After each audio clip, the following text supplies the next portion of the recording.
ഏറ്റവും ബഹുമാനപ്പെട്ട അധ്യക്ഷൻ റൈറ്റ് റവറൻ ഡോക്ടർ ക്രിസ്തുദാസ് പിതാവേ, ഈ പ്രൗഢഗംഭീരമായ സമ്മേളനം ഔപചാരികമായി ഉദ്ഘാടനം ചെയ്ത തിരുവനന്തപുരം അതിരൂപത മെത്രാൻ most reverend doctor Thomas J Netto പിതാവേ, സാന്ത്വനം ആരോഗ്യ പദ്ധതിയുടെ ഉദ്ഘാടനം നിർവഹിക്കുന്നതിന് ഇവിടെ സന്നിഹിതനായിരിക്കുന്ന archbishop emeritus most reverend doctor Soosapakiam പിതാവേ, ആശംസ അർപ്പിക്കുന്നതിന് എത്തിയിരിക്കുന്ന റവറൻ സിസ്റ്റർ ആൻ്റണി ഷഹീല, അതോടൊപ്പം ആരോഗ്യ പദ്ധതിയെ സംബന്ധിച്ച് വിവരണം നടത്തുന്ന managing director jubilee hospital reverend doctor Lenin Raj, കൃതജ്ഞത അർപ്പിക്കുന്ന pastoral council secretary Shri Placid Gregory,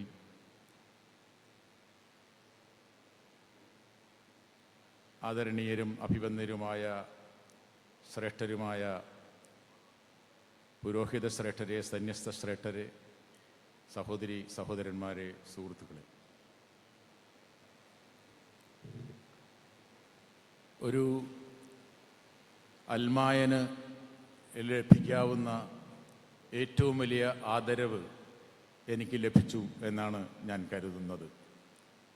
കാരണം കേരളം മുഴുവൻ ആദരിക്കുന്ന സൂസപാക്യം പിതാവിനോടൊപ്പം തിരുവനന്തപുരം അതിരൂപതയുടെ പിതാക്കന്മാരോടൊപ്പം പുരോഹിത ശ്രേഷ്ഠരോടൊപ്പം ഒരു മഹനീയമായ വേദി പങ്കിടുവാൻ അവസരം ലഭിക്കുക എന്ന് പറയുന്നത് ഒരു പത്മശ്രീ കിട്ടുന്നതിന് തുല്യമാണ് എന്നാണ് ഞാൻ കരുതുന്നത്.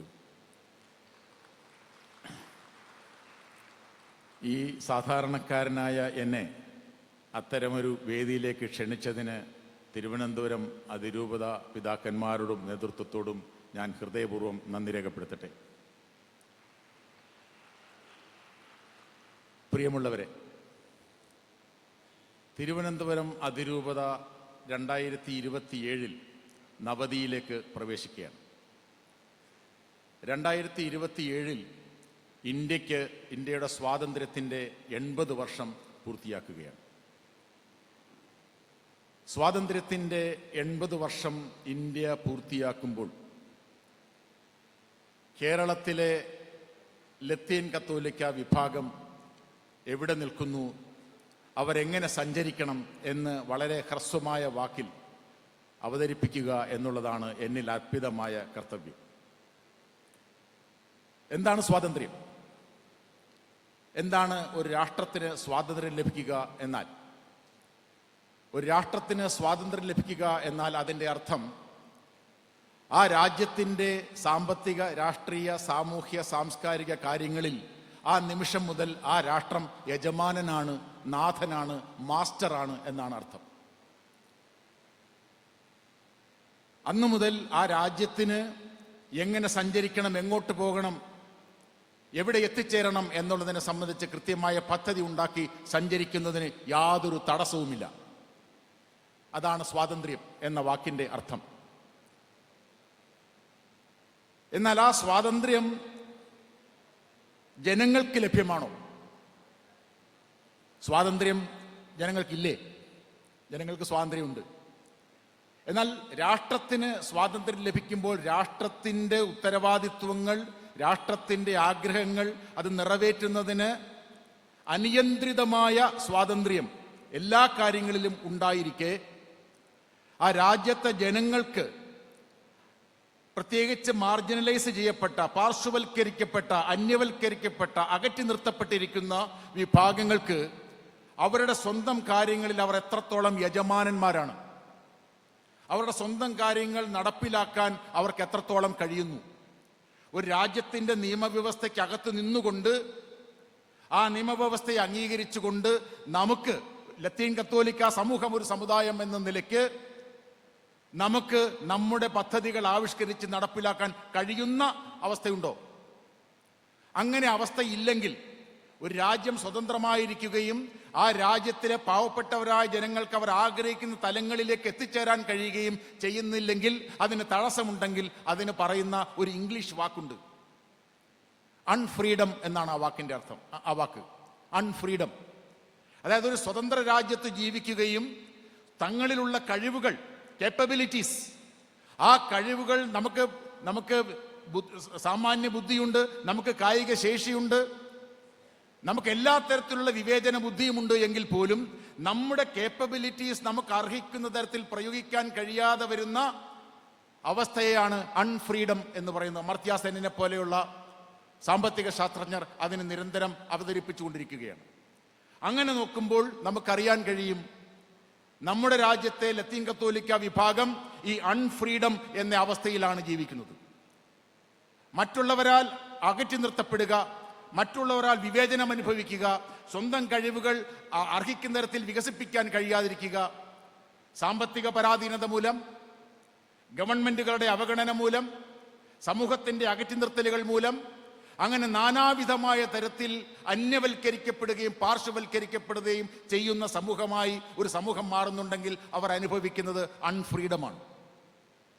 ആ അൺഫ്രീഡം, ആ അവസ്ഥയിൽ നിന്നുകൊണ്ട് നമുക്ക് എങ്ങനെ മുന്നോട്ട് പോകാം? ആ അൺഫ്രീഡം നമ്മെ ഏതെല്ലാം തരത്തിൽ ബുദ്ധിമുട്ടിക്കുന്നു എന്നുള്ളത് കൂടി നമുക്ക് നോക്കണം. നമുക്കെല്ലാവർക്കും അറിയാം, ഇന്ത്യ 1947 സ്വാതന്ത്ര്യം പ്രഖ്യാപിച്ചപ്പോൾ നാം കരുതി നമുക്കൊരു പുതിയ ആകാശവും പുതിയ ഭൂമിയും ഉണ്ടായിരിക്കുന്നു. എന്നാൽ നാം മനസ്സിലാക്കേണ്ട കാര്യം, ഇന്ത്യയിലെ ഭൂരിപക്ഷം വരുന്ന ജനങ്ങൾ, പ്രത്യേകിച്ച് സാധാരണക്കാരായിട്ടുള്ള ആളുകൾ, ഈ ന്യൂനപക്ഷ വിഭാഗങ്ങൾ, പാർശ്വവൽക്കരിക്കപ്പെട്ടിരിക്കുന്നവർ ഇന്നും ആ സർക്കാരിൻ്റെ ഘടനാപരമായ പരിമിതികൾ മൂലം അവർ ആഗ്രഹിക്കുന്ന തരത്തിലുള്ള ഉന്നതിയിലേക്കും ഉയർച്ചയിലേക്കും പോകാൻ കഴിയുന്നില്ല എന്നുകൂടി മനസ്സിലാക്കണം. ഈ ഒരവസ്ഥ ഏറ്റവും നന്നായിട്ട് തിരിച്ചറിഞ്ഞത് അംബേദ്കറാണ്. അംബേദ്കർ 1948 നമ്മുടെ ഭരണഘടനാ ശില്പിയായിട്ടുള്ള അംബേദ്കർ 1948 നവംബർ മാസം 4-ാം തീയതി അദ്ദേഹം നടത്തിയ ഒരു പ്രസിദ്ധമായ പ്രസംഗമുണ്ട്. ആ പ്രസംഗത്തിൽ അദ്ദേഹം പറയുന്നു, ഇന്ത്യയിൽ ജനാധിപത്യം എന്നുള്ളത് ഈ പുറം മണ്ണിൽ മാത്രമേ ഉള്ളൂ, ടോപ്പ് സോയിൽ.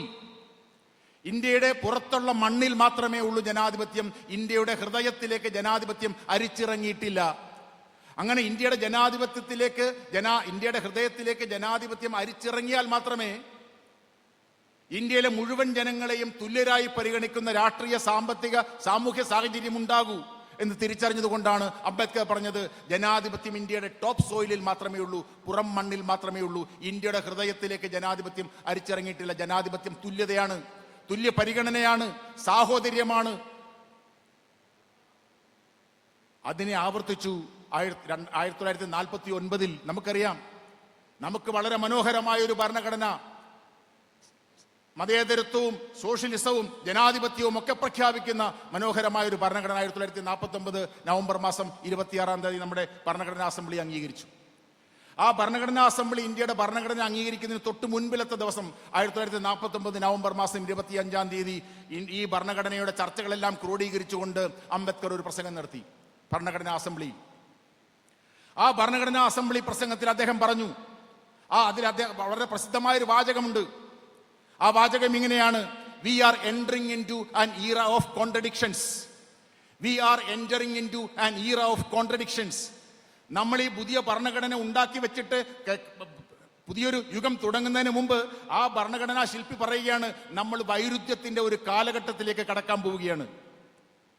എന്തുകൊണ്ടാണ് ഭരണഘടനാ ശില്പിയായ അംബേദ്കർ ഇന്ത്യയുടെ ഭരണഘടനാ അസംബ്ലിയിൽ നടത്തിയ പ്രസംഗത്തിൽ അങ്ങനെ പറഞ്ഞത്? അദ്ദേഹം പറഞ്ഞു, we are offering to the people political freedom. ഇന്ത്യയിലെ ജനങ്ങൾക്ക് ഞങ്ങൾ രാഷ്ട്രീയ സ്വാതന്ത്ര്യം വാഗ്ദാനം ചെയ്യുന്നു. ആ രാഷ്ട്രീയ സ്വാതന്ത്ര്യം വാഗ്ദാനം ചെയ്യുന്നതോടൊപ്പം തന്നെ അദ്ദേഹം പറഞ്ഞു, we cannot ensure social and economic freedom. രാഷ്ട്രീയ സ്വാതന്ത്ര്യം നൽകുന്നതോടൊപ്പം ഞങ്ങൾക്ക് ഈ ഭരണഘടനയിലൂടെ ജനങ്ങൾക്ക് സാമ്പത്തിക സ്വാതന്ത്ര്യവും സാമൂഹ്യ സ്വാതന്ത്ര്യവും ഉറപ്പുവരുത്താൻ കഴിയുമോ എന്ന് സംശയമുണ്ട്. അതുകൊണ്ടാണ് അദ്ദേഹം പറഞ്ഞത്, ഒരു വശത്ത് രാഷ്ട്രീയ സ്വാതന്ത്ര്യം ഞങ്ങൾ നൽകുന്നതോടൊപ്പം ഞങ്ങൾക്ക് ജനങ്ങൾക്ക് സാമൂഹ്യ സ്വാതന്ത്ര്യമോ സാമ്പത്തിക സ്വാതന്ത്ര്യമോ നൽകാൻ കഴിയുമെന്ന് ഉറപ്പില്ല. അതുകൊണ്ടാണ് we are entering into an era of contradiction എന്ന് അദ്ദേഹം പറഞ്ഞത്. എന്താണ് അതിൻ്റെ അർത്ഥം? നിങ്ങൾക്ക് രാഷ്ട്രീയ സ്വാതന്ത്ര്യം എന്ന് പറഞ്ഞാൽ നിങ്ങൾക്ക് തെരഞ്ഞെടുപ്പിൽ മത്സരിക്കാം, അഭിപ്രായ സ്വാതന്ത്ര്യമുണ്ട്, ലേഖനങ്ങൾ എഴുതാം, പാർട്ടി രൂപീകരിക്കാം, മന്ത്രിയാവാം, MLA ആവാം, എന്തുമാവാം. രാഷ്ട്രീയ സ്വാതന്ത്ര്യം അതാണ്. എന്താണ് സാമൂഹ്യ സ്വാതന്ത്ര്യം?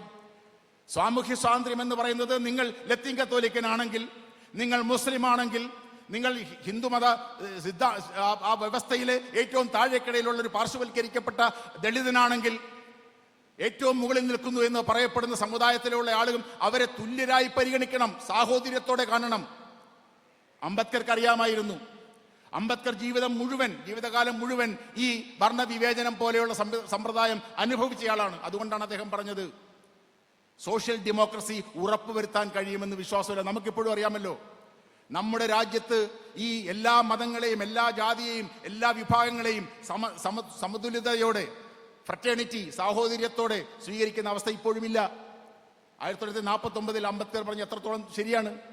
ഇക്കണോമിക് ഫ്രീഡം, രാജ്യത്തിന്റെ സമ്പത്ത് ജനങ്ങൾക്ക് മുഴുവൻ അർഹിക്കുന്ന തരത്തിൽ, അംഗീകരിക്കപ്പെടുന്ന തരത്തിൽ ആസ്വദിക്കാനുള്ള സാഹചര്യം ഉണ്ടാവണം.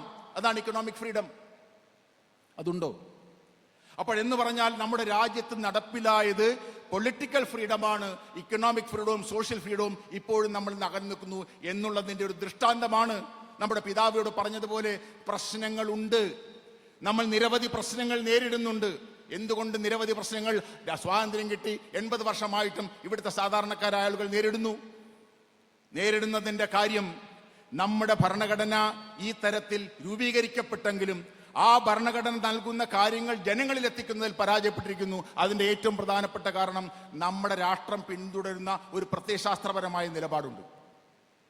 ആ പ്രത്യയശാസ്ത്രപരമായ നിലപാടെന്ന് പറയുന്നതിനെ നമുക്ക് കൃത്യമായി പറഞ്ഞാൽ ലിബറലിസം എന്ന് പറയാം, ഉദാരവാദ സിദ്ധാന്തം എന്ന് പറയാം. ആ ഉദാരവാദ സിദ്ധാന്തം നമ്മൾ ആരംഭിച്ചപ്പോൾ ഗവൺമെന്റുകൾ തുടങ്ങി വെച്ചു ഒരു welfare policy.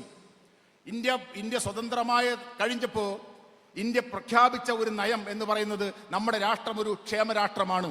It's a welfare state. ക്ഷേമരാഷ്ട്രം എന്ന് പറഞ്ഞാൽ എന്താണ് അർത്ഥം? പാവപ്പെട്ടവർക്ക്, നിസ്വർക്ക്, അധസ്ഥിതർക്ക്, ആലംബഹീനർക്ക്, ഇങ്ങനെയുള്ള മുഴുവൻ ആളുകളെയും സഹായിക്കുക, അവർക്ക് പറ്റുന്ന തരത്തിൽ സഹായം നൽകുക, സബ്സിഡി കൊടുക്കുക, പെൻഷൻ കൊടുക്കുക, സൗജന്യ വിദ്യാഭ്യാസം നൽകുക, സൗജന്യ ആരോഗ്യം നൽകുക, ഇങ്ങനെയുള്ള പദ്ധതികൾ ആവിഷ്കരിച്ചു തുടങ്ങി നമ്മുടെ സർക്കാർ. അതിനെന്ത് സംഭവിച്ചു?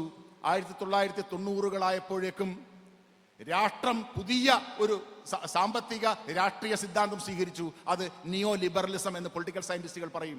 എന്താ നിയോ ലിബറലിസം? നമുക്ക് എല്ലാവർക്കും മനസ്സിലാകുന്ന ഭാഷയിൽ പറഞ്ഞാൽ ആഗോളവൽക്കരണം. ആഗോളവൽക്കരണത്തിന്റെ രാഷ്ട്രീയ സാമ്പത്തിക സിദ്ധാന്തം എന്താണ്? ആഗോളവൽക്കരണം പറയുന്നത് രാഷ്ട്രം എന്ന് പറയുന്ന ആ സംവിധാനം ജനങ്ങൾക്ക് സാമ്പത്തിക സഹായം നൽകേണ്ട, പെൻഷനുകൾ നൽകേണ്ട, സബ്സിഡികൾ നൽകേണ്ട, സൗജന്യ വിദ്യാഭ്യാസം നൽകേണ്ട, ഒന്നും നൽകേണ്ട. അവർ ഇങ്ങനെ വരുന്നവർക്ക്, സമ്പത്തുമായി വരുന്ന ആളുകൾക്ക് വ്യവസായം നടത്തുന്നതിന് വേണ്ടിയിട്ടുള്ള സംവിധാനങ്ങൾ ഒരുക്കി കൊടുത്താൽ മതി. They are the facilitators. കാര്യങ്ങൾ നടത്തി കൊടുക്കുന്നവരായാൽ മതി. അതുകൊണ്ട് എന്ത് സംഭവിച്ചു? നേരത്തെ ഞാൻ പറഞ്ഞതുപോലെ സ്വാതന്ത്ര്യം തുടങ്ങിയപ്പോൾ ഇന്ത്യ ഒരു വെൽഫെയർ സ്റ്റേറ്റ് ആയിട്ട് തുടങ്ങിയെങ്കിൽ 90-കൾക്ക് ശേഷം ഇന്ത്യ ഒരു ഫെയർവെൽ സ്റ്റേറ്റ് ആയിട്ട് മാറി. എന്താ ഫെയർവെൽ സ്റ്റേറ്റ്? എല്ലാ ക്ഷേമപ്രവർത്തനങ്ങളിൽ നിന്നും പിന്മാറിപ്പോകുന്ന, ടാറ്റ പറഞ്ഞു പോകുന്ന ഒരു ഗവൺമെന്റായി ഈ നമ്മുടെ എല്ലാ ഗവൺമെന്റും, ലോകത്തൊട്ടാകെയുള്ള ഗവൺമെന്റുകൾ മാറി. നേരത്തെ തന്നെ സാമൂഹ്യവും സാമ്പത്തികവുമായ നീതി ഉറപ്പാക്കാൻ ഭരണകൂടങ്ങൾ പരാജയപ്പെട്ട് നിൽക്കുന്ന വേളയിലാണ് പുതിയ സാമ്പത്തിക പരിഷ്കാരങ്ങൾ ആഗോളവൽക്കരണത്തിലൂടെ വന്നപ്പോൾ അന്ന് തന്നെ ബുദ്ധിമുട്ടിലായിരുന്ന ജനവിഭാഗം ഇതിന്റെ ഭാഗമായി വീണ്ടും കൂടുതൽ ഡബിൾ മാർജിനലൈസേഷൻ എന്ന് നമ്മൾ പറയും, ആ അവസ്ഥയിലേക്ക് വന്നു. ഈ അവസ്ഥയിലേക്ക് നിൽക്കുന്നു നമ്മളിപ്പോൾ. അങ്ങനെ നാം നിൽക്കുമ്പോൾ ഇവിടെ പിതാവ് സൂചിപ്പിച്ചതുപോലെ നമ്മൾക്ക് പ്രത്യാശയ്ക്ക് വകയുണ്ടോ? നമുക്കെങ്ങനെ മുന്നോട്ട് പോകാൻ കഴിയും? നമുക്കെല്ലാവർക്കും അറിയാം, കേരളത്തിൽ ലത്തീൻ കത്തോലിക്ക വിഭാഗം ഏതാണ്ട് 2% നമുക്ക് മുന്നോട്ട് പോകുവാൻ ചില വഴികളുണ്ട്, ചില മാതൃകകളുണ്ട്. നമുക്കറിയാം, ഇന്ന് അമേരിക്കൻ രാഷ്ട്രീയത്തെ നിയന്ത്രിക്കുന്നത് യഹൂദ വിഭാഗമാണ്, ജ്യൂസ് ആണ്. അവർ അമേരിക്കൻ ജനസംഖ്യയുടെ 2.5% മാത്രം. 2.5% മാത്രമുള്ള യഹൂദ വിഭാഗം അമേരിക്കൻ രാഷ്ട്രീയത്തെയും ഒരു പരിധി വിട്ട് ലോക രാഷ്ട്രീയത്തെ പോലും നിയന്ത്രിക്കുന്ന അവസ്ഥയിലേക്ക് ഇന്ന് വന്നത് എങ്ങനെ? ആ മാതൃക നമ്മൾ പരിശോധിക്കണം. ആ മാതൃക പരിശോധിച്ചാൽ നമുക്ക് കൃത്യമായി കണ്ടെത്താൻ കഴിയുന്ന 4 കാര്യങ്ങളുണ്ട്. എങ്ങനെ ആട്ടിയോടിക്കപ്പെട്ട്, ആക്രമിക്കപ്പെട്ട്, കൊല്ലപ്പെട്ട്, അധിക്ഷേപിക്കപ്പെട്ട് കഴിഞ്ഞിരുന്ന ഒരു ജനവിഭാഗം അമേരിക്കൻ രാഷ്ട്രീയത്തെയും ലോകരാഷ്ട്രീയത്തെയും നിയന്ത്രിക്കുന്ന ഒരു വിഭാഗമായി നമ്മളെപ്പോലെ വെറും 2% മാത്രമുള്ള ജനവിഭാഗം എങ്ങനെ മാറി? അമേരിക്കയിലെ യഹൂദർ 4 കാര്യങ്ങൾ അവർ ശ്രദ്ധിച്ചു എന്ന് നമുക്ക് കാണാൻ കഴിയും. അവർ ശ്രദ്ധിച്ചത്, ഒന്നാമത് സോഷ്യൽ ക്യാപിറ്റൽ ഉണ്ടാക്കാൻ തീരുമാനിച്ചു. സോഷ്യൽ ക്യാപിറ്റൽ ഉണ്ടാക്കാൻ തീരുമാനിച്ചു. സോഷ്യൽ ക്യാപിറ്റൽ ഉണ്ടാക്കാൻ തീരുമാനിച്ചതിന് ശേഷം അവർ ഇക്കണോമിക് ക്യാപിറ്റൽ ഉണ്ടാക്കാൻ തീരുമാനിച്ചു. ഇക്കണോമിക് ക്യാപിറ്റൽ അതിനുശേഷം അവർ അത് പൊളിറ്റിക്കൽ ക്യാപിറ്റലാക്കി മാറ്റുവാൻ തീരുമാനിച്ചു. ആ പൊളിറ്റിക്കൽ ക്യാപിറ്റലും സോഷ്യൽ ക്യാപിറ്റലും ഇക്കണോമിക് ക്യാപിറ്റലും പൊളിറ്റിക്കൽ ക്യാപിറ്റലും ഉണ്ടായപ്പോൾ അവർ കൾച്ചറൽ ക്യാപിറ്റലായി മാറി. സാംസ്കാരികമായ മൂലധനം, അതായത് ഒരു സമൂഹം വികസിക്കണമെങ്കിൽ അതിന് അടിത്തറയാകുന്ന, അടിസ്ഥാനപരമായി നിൽക്കുന്ന ഒരു മൂലധനം വേണം. ആ മൂലധനം എന്തൊക്കെ മൂലധനമാണ്? സോഷ്യൽ ക്യാപിറ്റൽ, സാമൂഹ്യ മൂലധനം. എന്താ സോഷ്യൽ ക്യാപിറ്റൽ? ഇവിടെ സൂചിപ്പിക്കപ്പെട്ടല്ലോ, നമ്മുടെ ഇടവകകളിൽ പലതരത്തിലുള്ള കൂട്ടായ്മകൾ ഇന്ന് നിലനിൽക്കുന്നുണ്ട്. ആ കൂട്ടായ്മകൾ പലതും പ്രവർത്തിക്കുന്നുണ്ട്. ഈ കൂട്ടായ്മകൾ വളരെ ശക്തമായ അടിയുറപ്പോട് കൂടിയിട്ടുള്ള, ആത്മാർത്ഥമായിട്ടുള്ള ഈ പ്രത്യാശയുടെ മുന്നോട്ട് പോകണം എന്ന് പറയുന്ന തരത്തിലുള്ള ഒരു ലക്ഷ്യം, ആ ലക്ഷ്യബോധത്തോടു കൂടി ഈ കൂട്ടായ്മകൾ, ഈ യഹൂദർ അങ്ങനെയാണ് ചെയ്തത്. അവരുടെ നെറ്റ്വർക്കിംഗ്, അവരുടെ കൂട്ടായ്മ, ആ സോഷ്യൽ ക്യാപിറ്റൽ, അവർ ഒരുമിച്ച് നിന്നു. നമ്മൾ നേരിടുന്നത് വളരെ വലിയ പ്രശ്നമാണ്. അത്തരം വലിയ പ്രശ്നം തന്നെയാണ് ഇന്ന് നമ്മൾ നേരിടുന്നത് ഈ ലത്തീൻ കത്തോലിക്ക വിഭാഗം കേരളത്തിൽ. അപ്പൊ നമുക്ക് വേണ്ടത് എന്താണ്? ലത്തീൻ കത്തോലിക്ക വിഭാഗം ഒന്നാകുന്ന തരത്തിലുള്ള സോഷ്യൽ ക്യാപിറ്റൽ ഉണ്ടാക്കണം. നമ്മൾ പലതരത്തിലുള്ള കൂട്ടായ്മകളിലൂടെ, പരസ്പരം വഴക്കുണ്ടാക്കുന്ന കൂട്ടായ്മകളല്ല. നമ്മുടെ മുന്നൊരു ലക്ഷ്യമുണ്ട്. നമ്മൾ അടിച്ചമർത്തപ്പെടുന്നവരാണ്, നമ്മൾ അന്യവൽക്കരിക്കപ്പെടുന്നവരാണ്, നമ്മൾ പാവപ്പെട്ടവരാണ്. നമുക്ക് യാതൊരു സാധ്യതയുമില്ല നമ്മുടെ മുമ്പിൽ. എന്ത് സാധ്യത മാത്രമാണ്? കാരണം രാഷ്ട്രത്തിന് നിങ്ങൾക്ക് ഇക്കണോമിക് ഫ്രീഡവും സോഷ്യൽ ഫ്രീഡവും നൽകാൻ കഴിയുന്നില്ല. രാഷ്ട്രം ഉള്ള അവസരങ്ങളിൽ നിന്ന് തന്നെ രാഷ്ട്രം പിന്മാറി നിൽക്കുമ്പോൾ ആര് നമ്മെ സഹായിക്കും? നമ്മൾ സഹായിക്കണം എന്ന് തിരിച്ചറിഞ്ഞു യഹൂദർ. അതുപോലെ ഒരു അവസ്ഥയിലാണ് ഇന്ത്യയിൽ ലത്തീൻ കത്തോലിക്ക വിഭാഗം. നമ്മെ സഹായിക്കണം, അതിന് സോഷ്യൽ ക്യാപിറ്റൽ ഉണ്ടാവണം. സോഷ്യൽ ക്യാപിറ്റൽ എന്ന് പറഞ്ഞാൽ എന്താണ്? നമ്മൾ തിരക്കിയെങ്ങും പോകണ്ട. നമ്മുടെ ഇടയിലുള്ള കൂട്ടായ്മകൾ അതിശക്തമായി, വളരെ അഗ്രസീവായിട്ട് ആ കൂട്ടായ്മകളെ ശക്തിപ്പെടുത്താനുള്ള തീരുമാനം ഉണ്ടാകണം. Social capital. ഈ സോഷ്യൽ ക്യാപിറ്റൽ ഉണ്ടാകുമ്പോൾ, നമ്മുടെ ഇടയിലുള്ള സഹകരണം ഉണ്ടാകുമ്പോൾ, നമ്മുടെ ഇടയിൽ ഒരുപാട് പദ്ധതികൾ ഉയർന്നു വരും. ആ പദ്ധതികളിലൂടെ, ചെറിയ പദ്ധതികളിലൂടെ, നമ്മുടെ ഉത്തരസ്യ പുണ്യവതി പറഞ്ഞ പോലെ, എനിക്കൊരു ചെറിയ വഴിയുണ്ട്, ഒരു ചെറിയ മാർഗമുണ്ട്.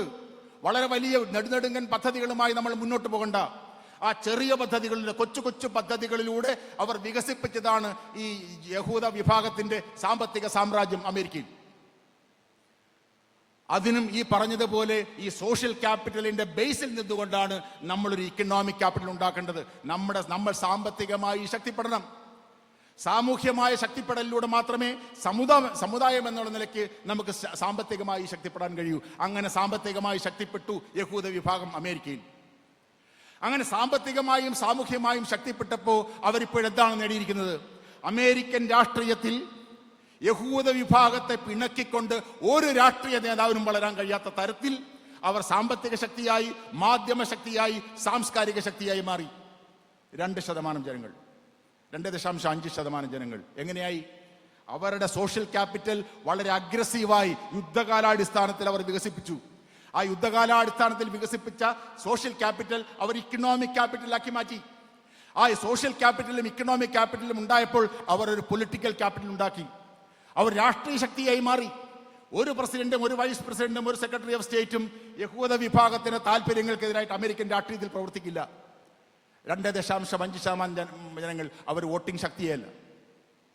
അങ്ങനെ ആയപ്പോൾ ഇന്ന് ഏത് മേഖലയിലും, ലോകത്തിന്റെ ഏത് മേഖലയിലും, ശാസ്ത്ര മേഖലയിലാവട്ടെ, സാമ്പത്തിക മേഖലയിലാവട്ടെ, രാഷ്ട്രീയ മേഖലയിലാവട്ടെ, എവിടെയാവട്ടെ, ഇന്നവർ ഏറ്റവും പ്രമുഖമായ മേധാവിത്വ ശക്തിയായി, ബൗദ്ധിക ശക്തിയായി മാറി യഹൂദ വിഭാഗവും ജനവിഭാഗവും. Cultural capital. നമ്മുടെ അവസ്ഥ എന്താണ്? നമുക്ക് സോഷ്യൽ ക്യാപിറ്റൽ ഉണ്ടോ? നമുക്ക് പൊളിറ്റിക്കൽ ക്യാപിറ്റൽ ഉണ്ടോ, നമുക്ക് ഇക്കണോമിക് ക്യാപിറ്റൽ ഉണ്ടോ? ഈ 3 ക്യാപിറ്റലുകളും ഉണ്ടാകുമ്പോൾ മാത്രമേ നമുക്കൊരു കൾച്ചറൽ ക്യാപിറ്റൽ ഉണ്ടാവൂ. എന്ന് പറഞ്ഞാൽ നമ്മൾ സമൂഹത്തിൽ അംഗീകരിക്കപ്പെടുന്നവരായി മാറൂ. ഉന്നത വിദ്യാഭ്യാസ മേഖലയിലേക്ക് കടന്നു കയറി നമ്മൾ ഒരുപാട് നേട്ടങ്ങൾ കൈവരിക്കുമ്പോൾ മാത്രമേ നമ്മളെ മറ്റുള്ളവർ അംഗീകരിക്കൂ. അങ്ങനെ അംഗീകരിക്കപ്പെടുന്നവരാണ് ഈ കൾച്ചറൽ ക്യാപിറ്റലിന്റെ മേധാവികൾ. ആ കൾച്ചറൽ ക്യാപിറ്റലിന്റെ മേധാവികളായിട്ട് നമ്മൾ മാറുമ്പോഴാണ് നമ്മുടെ സമൂഹം അതിശക്തമായ സമൂഹം, സ്വാധീനം ചെലുത്താൻ കഴിയുന്ന സമൂഹമായി മാറുന്നത്. അതിന് നാം തയ്യാറുണ്ടോ? ഈ ജൂബിലി വർഷത്തിൽ നമുക്ക് ഒരുപാട് ആചരണങ്ങൾ നടത്താം. നമ്മളങ്ങനെ ആചരണങ്ങൾ നടത്തി പിരിഞ്ഞു പോകുമ്പോൾ വീണ്ടും വീണ്ടും ആചരണങ്ങൾ നടത്തുമ്പോഴും നമ്മുടെ അവസ്ഥ ഇത് തന്നെയായിരിക്കും. നമുക്കെല്ലാവർക്കും അറിയാം, ഗോതമ്പ് മാവ് നനച്ച് കുഴച്ച് ചട്ടിയിലിട്ട് ചുട്ടെടുക്കുമ്പോൾ നമുക്ക് ചപ്പാത്തി കിട്ടും. എന്നാൽ ഭൂരി വേണമെന്ന് ആഗ്രഹിച്ചുകൊണ്ട് വീണ്ടും ഈ ഗോതമ്പ് മാവ് കുഴച്ച് നിരത്തി ചട്ടിയിലിട്ട് ചുട്ടെടുക്കുമ്പോൾ ഭൂരി കിട്ടൂല. ഭൂരി കിട്ടണമെങ്കിൽ എന്ത് വേണം? നമ്മൾ നമ്മുടെ പ്രവർത്തന പദ്ധതി മാറ്റണം. വീണ്ടും വീണ്ടും ഒരു കാര്യം ചെയ്തുകൊണ്ട് വ്യത്യസ്തമായ ഫലം ഉണ്ടായില്ല. അപ്പം നമ്മൾ വളരെ അഗ്രസീവായി നമ്മുടെ കാര്യങ്ങൾ മാറ്റണം. അതിന് അഗ്രസീവായിട്ട് ചിന്തിക്കാനും പ്രവർത്തിക്കാനും കഴിയുമ്പോൾ മാത്രമാണ് നമുക്ക് മാറ്റമുണ്ടാവുക. അതല്ലെങ്കിൽ നമ്മൾ നിരന്തരം കരയുന്നവരായി, പരാതി പറയുന്നവരായി, അന്യവൽക്കരിക്കപ്പെടുന്നവരായി, അടിച്ചമർത്തപ്പെടുന്നവരായി മാറുമെന്നുള്ള കാര്യത്തിൽ സംശയമില്ല. ഞാൻ എൻ്റെ സംഭാഷണം അവസാനിപ്പിക്കാം.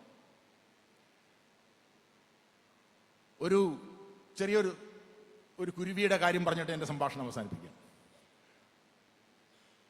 ഒരു സന്യാസി, ത്രികാലജ്ഞാനിയായ സന്യാസി ഒരു വീട്ടിൽ ചെന്നു.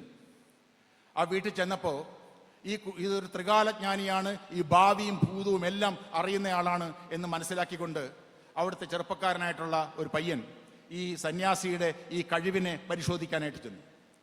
ആ പരിശോധിക്കാൻ ചെന്നത് അവൻ്റെ വീട്ടിലുള്ള ഒരു ലവ് ബേർഡിനെ, ഒരു ചെറിയ കുഞ്ഞു കുരുവിയെ അവൻ്റെ കൈക്കുടന്നയ്ക്കുള്ളിൽ വെച്ചുകൊണ്ടാണ് ഈ സന്യാസിയുടെ മുമ്പിൽ ചെന്നത്. സന്യാസിയുടെ മുമ്പിൽ ചെന്ന് ചോദിച്ചു, ഗുരു, എൻ്റെ കയ്യിൽ ഒരു കുരുവിയുണ്ട്, ഈ കുരുവിക്ക് ജീവനുണ്ടോ ഇല്ലയോ എന്ന് പറയാമോ എന്ന് ചോദിച്ചു. അവൻ്റെ മനസ്സിലിരിപ്പിതായിരുന്നു, ജീവനില്ല എന്ന് പറഞ്ഞാൽ ഈ ജീവനുള്ള കുരുവിയെ പറത്തിവിടാം, ജീവനുണ്ട് എന്ന് പറഞ്ഞാൽ അവൻ്റെ തള്ളവിരലുകൊണ്ട് കുഞ്ഞു കുരുവിയുടെ കഴുത്തിലൊന്ന് അമർത്തിയാൽ മതി, കുരുവി ചത്തുപോകും. അപ്പോൾ ഇത് മനസ്സിലാക്കി, അവൻ്റെ മനസ്സിൽ ഉള്ളത് മനസ്സിലാക്കിക്കൊണ്ട് സന്യാസി പറഞ്ഞു, നിന്റെ ഹിതം പോലെ, നീ എന്താണ് ആഗ്രഹിക്കുന്നത് അതിനനുസരിച്ചായിരിക്കും കുരുവിയുടെ ഭാവി എന്ന് പറഞ്ഞു. പ്രിയമുള്ളവരെ, നമുക്ക് നാമേ പണിവത് നാകും നരകവും അതുപോലെ. നമ്മുടെ ഭാവി നമ്മുടെ കൈക്കുടന്നയിലാണ്, നമ്മുടെ കരങ്ങളിലാണ്. അത് ആ കൂട്ടായ്മ എന്ന് പറയുന്ന ലത്തീൻ കത്തോലിക്ക സമൂഹത്തിന്റെ അതിശക്തമായ പ്രോആക്റ്റീവായിട്ടുള്ള കൂട്ടായ്മയിലൂടെ മാത്രമേ സമുദായത്തെയും സമൂഹത്തെയും മുന്നോട്ട് കൊണ്ടുപോകാൻ കഴിയൂ. അങ്ങനെ മാത്രമേ നമ്മുടെ കുഞ്ഞുങ്ങൾക്ക് ഒരു ഭാവി ഉണ്ടാക്കാൻ കഴിയൂ. നമ്മൾ അന്തസ്സുള്ള, സാംസ്കാരികമായി ഉന്നതി പ്രാപിച്ച, സാമ്പത്തികമായി ഉന്നതി പ്രാപിച്ച, സാമൂഹ്യമായി ശക്തമായ ഒരു ഗ്രൂപ്പായിട്ട് മാറുന്നതിനുള്ള തീരുമാനമെടുത്തുകൊണ്ട് വേണം ഈ ജൂബിലി സമാപനവുമായി നമ്മൾ മുന്നോട്ട് പോകാനെന്ന് അഭ്യർത്ഥിച്ചുകൊണ്ട് എൻ്റെ വാക്ക് നിർത്തുന്നു. നന്ദി, നമസ്കാരം.